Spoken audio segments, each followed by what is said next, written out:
Ayon sa lokal na pamahalaan ng Maynila, dumami ang basura nang tila nagpabaya ang dating kolektor ng basura na natapos na ang kontrata nitong December 31. Makakaasa po kayo na hindi ko palalampasin ang sabotaheng ito. Mayora, nagsasabi ka ba ng totoo? Saan ka kumukuha ng lakas ng loob para sabihin ang salitang sabotahe? Ang lala nga po, ano nangyari? Tunay na balita, walang kinakampiyan, sumasalamin sa katotohanan lamang. Magandang hapon po sa inyong lahat mga kayon, lahat ng mga nanonood natin, mga viewers natin dito sa Jomolon TV para sa programa natin na Issue ng Bayan, ating pag-usapan. At kinakamusta ko lahat ng mga viewers natin, lalo-lalo na yung mga nasa abroad. Happy New Year po sa inyo. Pati na rin yung mga dito sa Luzon, Visayas, Mindanao sa Pilipinas. Magandang hapon po. Gusto natin bilisan kasi napakaganda na ito i-discuss natin ngayong araw na to. Ngayong segment natin na to, ha? O kung bago ka sa channel ko, huwag mong kalimutan mag-subscribe at i-click mo na yung notification bell para lagi kayong updated sa mga videos na ina-upload natin araw-araw. At kung hindi naman malaking abala sa iyo, paki-like and share na din ang mga video natin sa mga kamag-anakan mo, sa mga tropa mo, at sa mga kakilala mo sa buhay-buhay. Oo, matindi talaga itong pag-uusapan natin ngayon. God. I hate drugs. Uy! Oo! Yeah! Tama na. Baka mawala yung mga viewers kong minamahal ng mga Jomolon TV. Pakinggan nyo to, lalo-lalo na sa mga malilenyo. Pinaghirapan ko to, kinonsolidate ko to at gusto ko kasing maintindihan nyo dahil ito ang siguro ang title natin dito, the biggest scandal, Manila scandal as of today, 2025. Dahil ang mga malilenyo, marami na kayo napapanood dyan sa TikTok, sa Facebook, sa YouTube, even dito sa channel natin, marami na kayo napapanood dyan na namomroblema ang buong Kamaynilaan sa basura. Pagpasok ng 2025, namomroblema na, sandamakmak na kung saan-saan nang may mga basura sa buong kasulok-sulukan ng Maynila. Aba, matindi! Sobrang tindi, ha? God. Talagang nananawagan na yung buong Kamaynilaan dahil sana daw hukunin na yung basura. Pero meron akong kwakwento sa inyo dahil napagduktong-duktong ko na, napagka-consolidate ko na at gaya na nga sinasabi ko, mag-upload tayo ng mga dekalidad na content na in a way na maiintindihan nyo na hindi basta-basta lang. Kaya ako, lagi ko nga suggest sa mga manonood natin na alamin nila kung sino yung pinapanooran nilang mga content creator, yung mga vlogger, yung mga political vlogger na yan, ang gayang nang gawa na hindi kayo maligaw-ligaw ng landas. Kasi syempre, marami dyan. Sa sobrang dami ng gusto maging content creator, karamihan talaga dyan, gumagawa na lang ng fake news o gumagawa na lang ng chaos. Yan, di ba? Aba, matindi! Matindi. O, eto na. Pag-uusapan na natin, pinaghirapan ko ito para sana mas maintindihan ng mga buong taga-Malilenyo at lahat na manonood natin kung ano nangyayari dyan sa Maynila. Eto na. Kung maintindihan nyo na. Issue ng bayan natin pag-usapan 1:00 ng hapon at 6:00 ng gabi. Ito na yung post. Unahin natin dito, post ni Dr. Hanel Lacuna. Katulad po, ito sinasabi niya, basahin natin Katulad po na una nating sinabi, ang kapabayaan ng nakaraan garbage collector ay aayusin natin kung kaya't dalawa na po ngayon ang humahakot ng basura sa lungsod ng Maynila. Ito yung Metro Waste at Pale Eco. Okay. Yung dati kasi Lionel FAY lang Ang nagdaang Pasko at Bagong Taon ay nagdulot ng 400% ng pagtaas ng basura sa Maynila na tila iniwan na lamang bigla ng dating contractor which is Lionel, garbage collector. Dahil po dito, according kay Dr. Hanel Lacuna, mariin kong inuutos ngayon sa ating bagong kolektor ang tuloy-tuloy na paghakot ng basura 24/7 kung kinakailangan, okay, if possible. Maglalagay rin po ang ating Department of Public Service o yung DPS ng Task Force Against Road Obstruction ng hotlines para sa mga reklamo habang nasa transition period po tayo. Makakaasa po kayo na hindi ko lang palalampasin ang sabotahe. Yun sinabi niya. Balik lang natin. Yan. Asan na ba yun? Yan. Makakaasa po kayo na hindi ko palalampasin ang sabotaheng ito at mananagot ang sino mang sangkot dito. Post yan ni Dr. Hanel Lacuna. Yan na. Eto na. Sabi ni Martin Bailon, galing kay Martin Bailon, pinag-consolidate ko to, pinaghirapan ko to, panoorin nyo. Madam L, pwede mong pasinungalingan itong claim ng Lionel Actually, tinadtad ka nila ng comment sa post mo kesyo may nabanggit kang sabotahe. Bago mo pala sila pinalitan, ginawa nila ang dapat gawin bago sila umalis sa Maynila. Iniwan nilang malinis ang Maynila. May patunay sila ng mga larawan na ikinoment din naman sa post mo. Lumalabas na nag-iimbento kayo ng kwento para mabaling ang sisi sa Lionel. Gumawa kayo ng naratibo para sa pagtakpan ang tunay na dahilan bakit bigla kayong nagpalit ng kolektor ng basura. Sooner or later, nalalaman din naman ang taong bayan ang nasa likod ng kwentong ito. Pero isa lang masasabi ko, huwag kayong gagawa ng eksena na hindi nyo kayang panindigan. Okay? May nabanggit kasi si Dr. Harry Lacuna na sinasabotahe daw sila. Ito naman ang sagot ni Justin Brownlee, driver ng Lionel.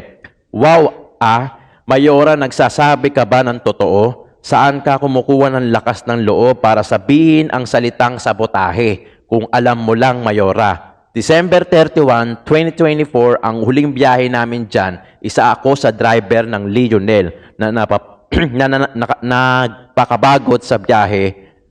Yung dalawang biyahe namin, ginawa namin 3 dahil nakakahiya naman sa papalit sa aming bagong kontraktor nyo na pinagmamalaki kung iiwan namin madumi ang lungsod ng Maynila. Huling biyahe namin, clear ang buong Maynila sa basura. Yung pinagmamalaki mong kontraktor na ipinalit mo ang may malaking problema dahil iilan lang ang truck ang tumatakbo sa kanila.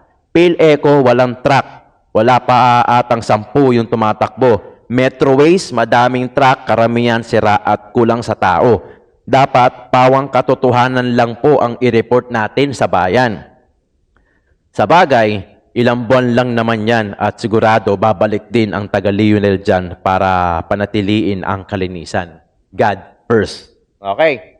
Mainit, di ba? Mainit. Para sa mga kaalaman ng iba, ang dating kontraktor ng garbage collector ng Maynila ay Lionel. So, nag-end na sila ng contract December 31, 2024 at ang pinalit nila ng Kamaynilaan yung Metroways. Maganda to. Ito yung ebidensya ni Lionel. Iniwan nila yung Divisoria, December 31, 2024. Alas 8, umaga to, malamang, maliwanag Claro M. Recto. Tapos ito nasa baba, December 31, Claro M. Recto pa rin. So malinis, kay Tower yung nakikita nyo. Di ba?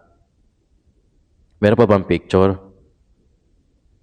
Ito pa pala. Claro M. Recto pa rin, Divisoria. Yan. Yung mga naka-blue, nakikita nyo sa baba, yan. Mga taga-Lionel yan. Ang kulay ng Lionel, uniform, saka truck, blue. May konting puti lang, pero ano lang yon, touch lang. Pero mostly blue, light blue. Yan. Yung ganyang kulay nila. Ganyan ang uniform ng Lionel. Okay. Ito naman papakita ko sa inyo. December 31, last contract ng Lionel garbage collector. Kinabukasan, Metroways na. Kulay puti na to. Puti na ang truck. I don't know. Malamang puti din ang uniform nito.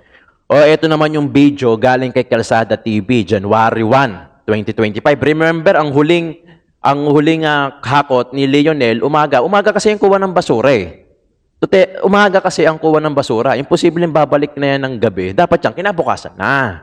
Di ba? Kasi, ano yun? Alam ng mga taga Maynila to. Ang kuha ng garbage ni Lionel, morning. Between 5 o'clock in the morning hanggang 6:30. Tanghali na yung 7. Sabihin na natin, sige, 5 to 7 na. Sige. Minsan kasi paiba-iba, di ba? Basta umaga siya. Umaga. Yung pinakita natin na picture nung driver ng Lionel, nag-alas 8, malinis yung Divisoria, yung Claro M. Recto. Kinabukasan, January 1, obviously, 2025. Video galing kay Kalsada TV. Basura. So, malinis na to, December 31, may picture. Malinis na to. Nahakot na ni Lionel yung basura yun din yung huling kontrata nila. Carmen Planas.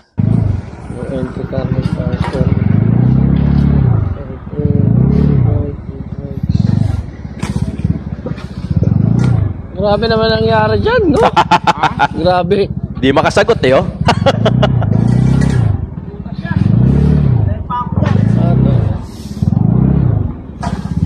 Oh, shoutout sa mga naglilinis na to. Alam ko naman, hindi taga Metro Waste to. O siguro mga kagawad to, o mga tao, tanod, o residente, in short, diyan sa nasasakupan ng barangay na yan, naglilinis, nakikita nyo naman, walang problema sa inyo. Walang problema sa inyo. Dito natin malalaman talaga kung sino nagsisinungaling, ha? Hindi, kasi problema to ng Manileño, eh. Ilang araw na to. January 1, nilagay ko talaga yung date, pati kung kaninong galing yung video. Kasi kinonsolidate ko to, mga kayon. Gusto kong pakita natin sa Manileño to kung ano talaga nangyayari sa kamay nila, kung sino ba talaga nagsisinungaling, di ba? Kasi kailangan ng gumising ng mga Manileño eh. Kailangan na natin gumising. Alam mo nga, yung motor, hindi makadaan eh, oh. Nating togos doon sa dulo.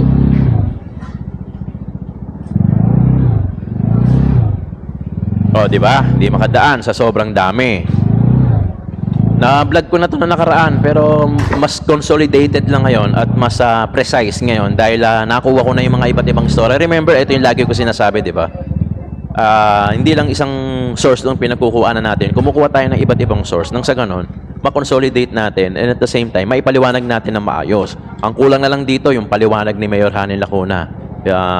Ako, nananawagan ako. Kung gusto mo magpaliwanag dito sa channel natin, pwede naman ako pumunta dyan sa City Hall at mahingi ko rin yung site mo. Diba? Pero ito, galing na to kung saan-saan.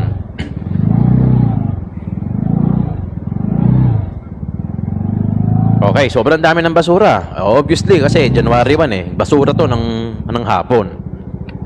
Basura to ng hapon at kinagabihan. Pero iniwan to, according to Lionel, iniwan to ng malinis. Meron silang picture na as evidence na iniwan nila ang Divisoria as their last contract na malinis. Okay, January 1 yun, ha? January 1, video from Calzada TV. Ito naman video from Cedric Bolo, January 2, 2025. So may mga basura pa din. Ano to eh, going to R10 ata to, kung hindi ako nagkakamali. Going to R10, Road 10. Puro basura pa rin. January 2 na to, ha? January 2 na. So parang according kay Cedric Bolo, ayan, Road 10 yan, na 8 video to na pinagtagpi-tagpi na niya, na tinahitahi niya na. Ayan, no? Ito, Moriones to. Moriones ata. Moriones yan.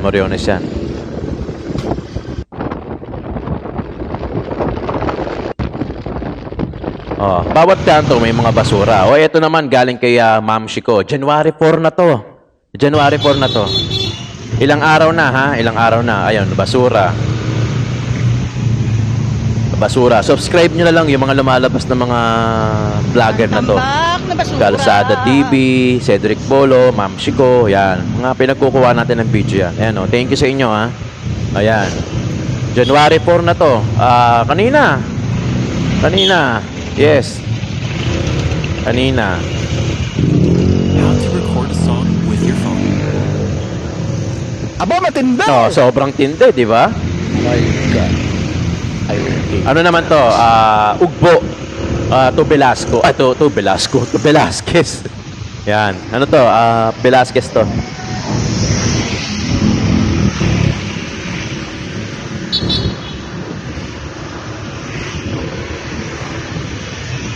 Ayan, kumpul-kumpul na pa rin basura. Malapit ng palitan itong Maynila. Baka capital city na to ng basura.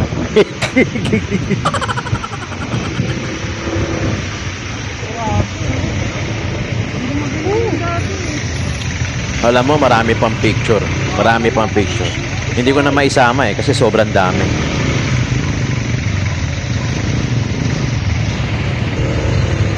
Meron pa ako nakakitang picture, natatakpan yung sasakyan eh. Kaya malamang hindi makalabas yung sasakyan na yun eh. Kasi sobrang dami ng basura. Ito na. Ito, January 3. Ayan, makikita nyo. Ito, tuturo ko. January 3, news, frontline. Mga kumakain, gabundok na sobrang bahong basura ang perwisyo sa mga residente sa Maynila. Delikado na nga yan sa kalusugan, nakakaapekto pa sa negosyo at nagdudulot ng traffic. Nasa frontline balitang yan si Dave Abuel. January 3 to ha. Kita mo. Gabundok na tambak ng basurang hindi nakolekta ang pumerwiso sa mga residente ng Maynila Yeah. kaninang umaga. Ayon sa mga residenteng nakausap ng News 5, Ito nagsimula na ng ata ang mag-ipon the ng biggest basura scandal bago pa pumasok ang of bagong Manila taon. Sa kahabaan nga 2025. ng Pedro Hill sa Santa Ana, Maynila, bawat kanto may tambak ng basura. Si Mang Rene, 2 araw nang hindi makapaglatag ng panindang ulam. Nasa tapat kasi mismo nila ang mga basura. Nangangamoy. Sino man makakain pag mabaho po, di ba? Pero wiso rin ang dulot ng basura sa maliit na kapehan ng tanod na si Angelina Felipe. Talo na raw kasi ng masangsang na amoy ng basura ang mabangong aroma ng kape. Kaya sabi niya sa mga residente, Huwag na muna magtapon kasi hindi nga kinukuha ng truck ng basura. Yo. ganyan din ang di kaaya-ayang tanawin sa Sampaloc, Maynila. Pinag-iisipan na tuloy ni Ronel Reyes kung ipapasyal pa ba sa labas ang kanyang 1 taong gulang na anak. Alam mo naman, Wag muna. mahina pa mga immune yan eh. Oo. Sa Tondo, sinakop na ng mga basura ang isang lane ng kalsada. Bumagal tuloy ang daloy ng trapiko roon kanina. Kamot ulo na lang tuloy ang tricycle driver na si Joel Sahod. Hiling niya sa mga kolektor ng basura. Mabilisan pagkuha ng basura po sir.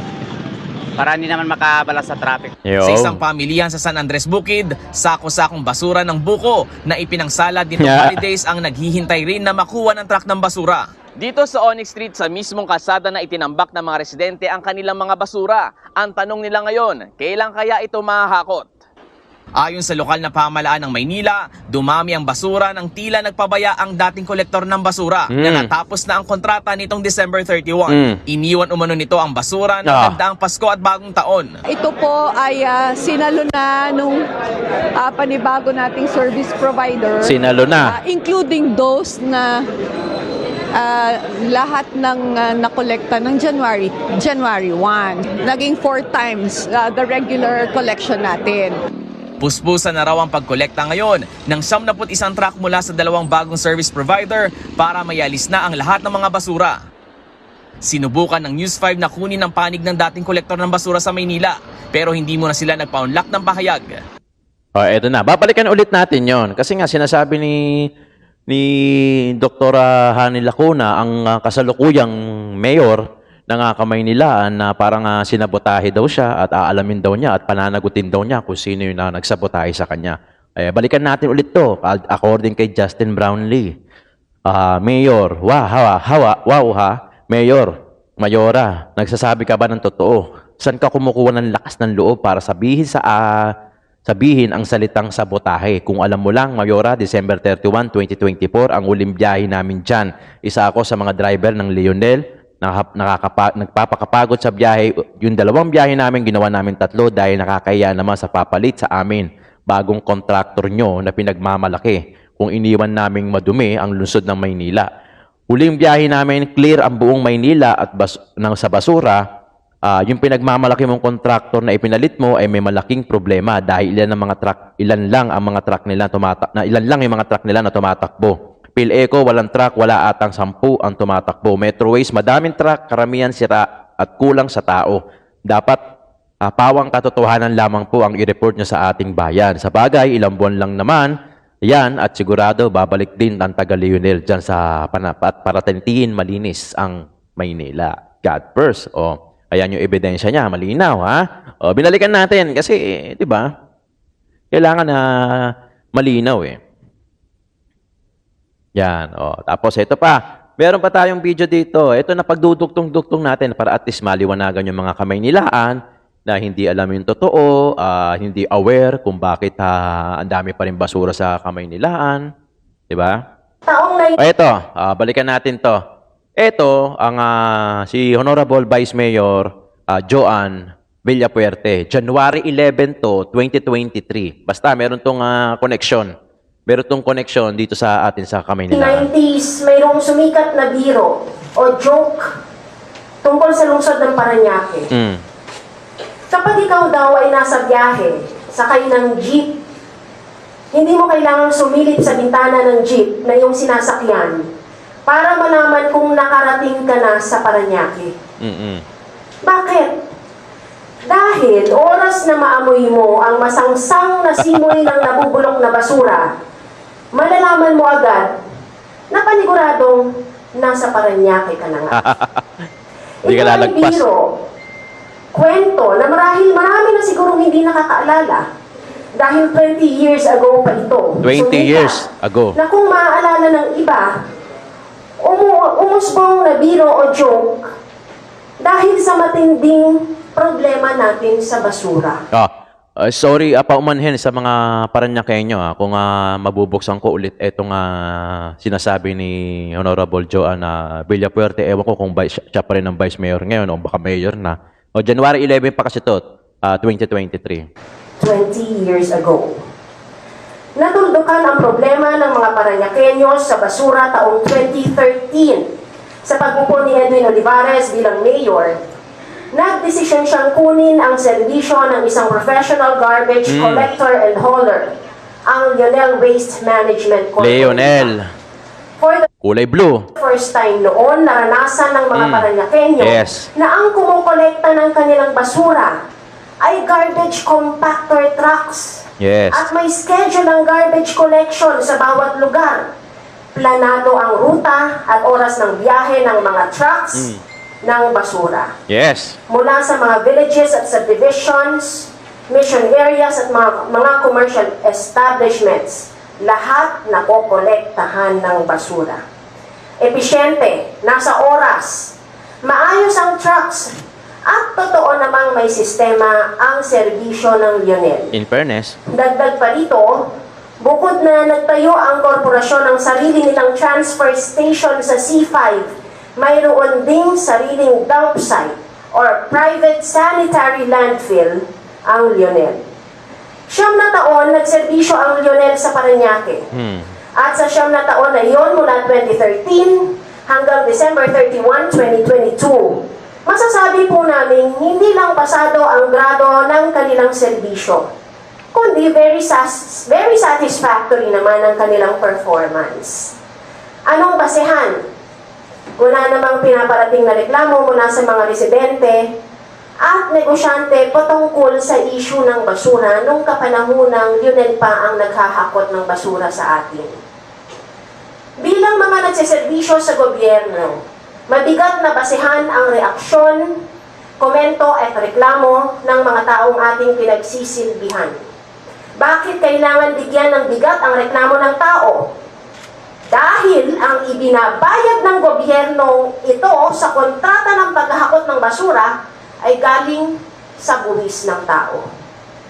Fast forward tayo sa present time, 2023. Yan. Bagong taon. Kamusta ka, Parañaque? Mababati ba talaga natin ang mga Parañaqueño ng Happy New Year? Mayroon pong nag-post ng pagbati sa aking social media page. At ang sabi, isang mabaho at maruning salubong sa 2023 sa mamamayan ng Parañaque. Linggo, nagpulong po, nagkaroon ng emergency meeting ang mga konsihal at ang inyo pong lingkod upang pag-usapan ang problema o ang krisis sa basura. Lunes, kahapon, mayroon pong naganap na pagpupulong sa Mayor's Office.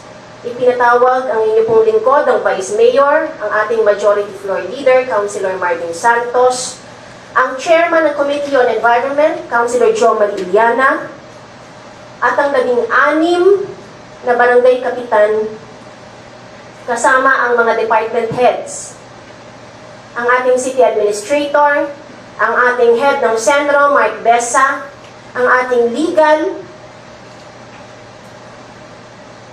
at syempre nandun ang ating mayor. Makinig makinig. Biglaan din po pa ng tinatawag ng mga konsehal.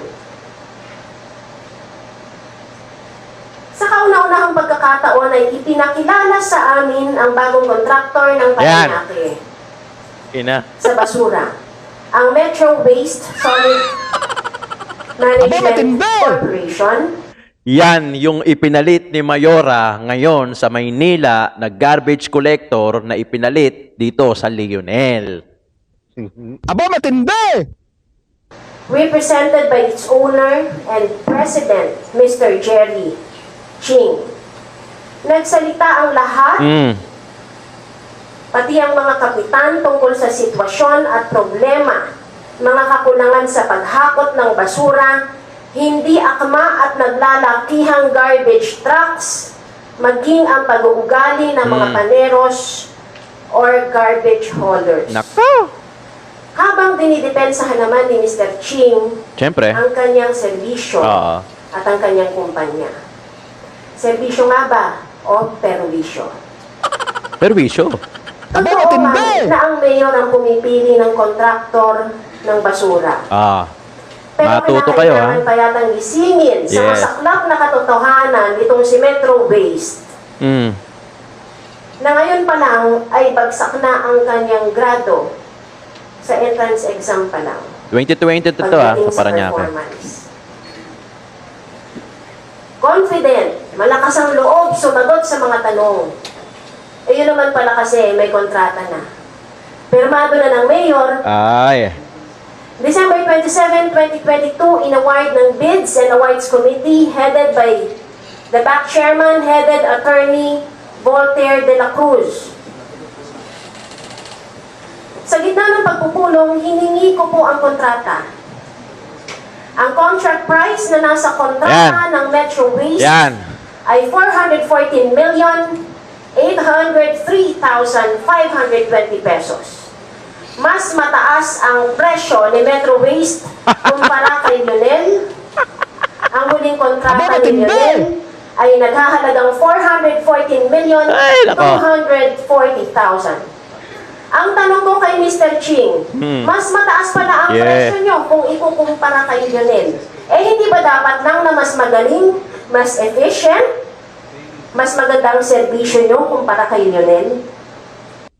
Yun na. Di ba? 2023, ay according niyan kay Vice Mayor Joan, ano ba yun? Joan Basta, di ba? Ito na, kahapon ay naganap ang isang special session sa Sangguniang Panlunsod ng Parañaque patungkol sa krisis sa basura ng ating lungsod. Dito ay nagsalita ang inyong lingkod, Bayan Vice Mayor Manay Joan Villafuerte patungkol sa issue ng mga pinag-usapan kasama ang ating mayor at ang ating bagong kontraktor na si Metro Waste. Which is happens to be na yan din ang pinalit ni Mayora sa Maynila na garbage collector na ipinalit nila sa Lionel. Provision at mga solusyon sa sitwasyon na ito. Ito po ang buong speech. Yun nga yung kanina. Di ko na tinapos kasi masyadong mahaba. Kasi kailangan matalakay natin Kaya na tayo. Ito na. So yun na nga. Diba? Bakit kinuha pa? Bakit kinuha pa yung bakit kinuha pa natin yung kinuha pa ni Mayora yung yung Metro Waste, 'di ba? Ito according kay Joben. Napansin ko lang, bakit parang puro kontrobersyal ang mga bagong kontraktor ng lungsod? Weak din ba ang miyembro ng Bids and Awards Committee ng lungsod dahil inahayaan nilang ipresenta kay Mayora Dr. Hanil Lacuna ang questionableng kakayanan ng bagong kontraktor na ito? Napapaisip ako tuloy, baka naman nakita na ito ni BAC o ni Bids and Awards Committee pero may pagtapal lang ng AREP para maging bulag sila.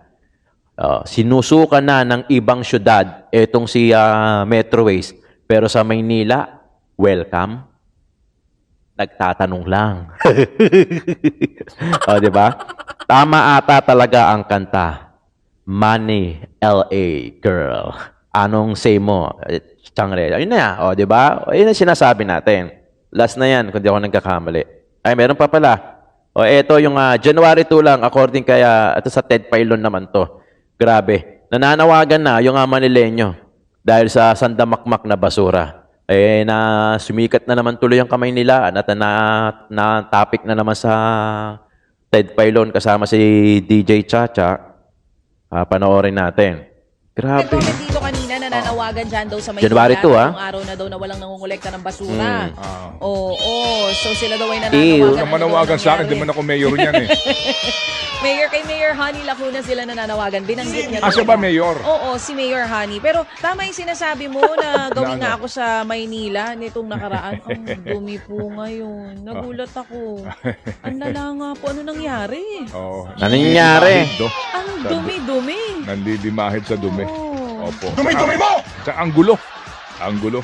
Pero sana nga po, kasi bagong taon na, baka magbago sila ng gawidi yan. Guys! guys! Bagong taon na, guys! Bayan, Happy New Year, guys! Dumi-dumi mo! Guys! Oh, Happy New Year, guys! mga Manilenyo. Yan yung sumigaw. Mga Manilenyo, kayo naman tatanungin ko. Alam naman ako, laking Maynila ako, laking Tondo. Alam ko na yung serbisyo ng Leonel. In fairness naman sa Leonel,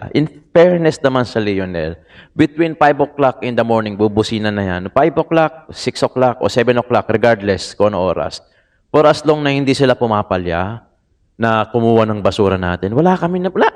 Sa experience ko sa Maynila, wala akong naging problema sa Leonel. Kung meron man, Manileño din naman yung magre-reklamo eh. Hindi lang Manileño, yung mga business owner sa Maynila.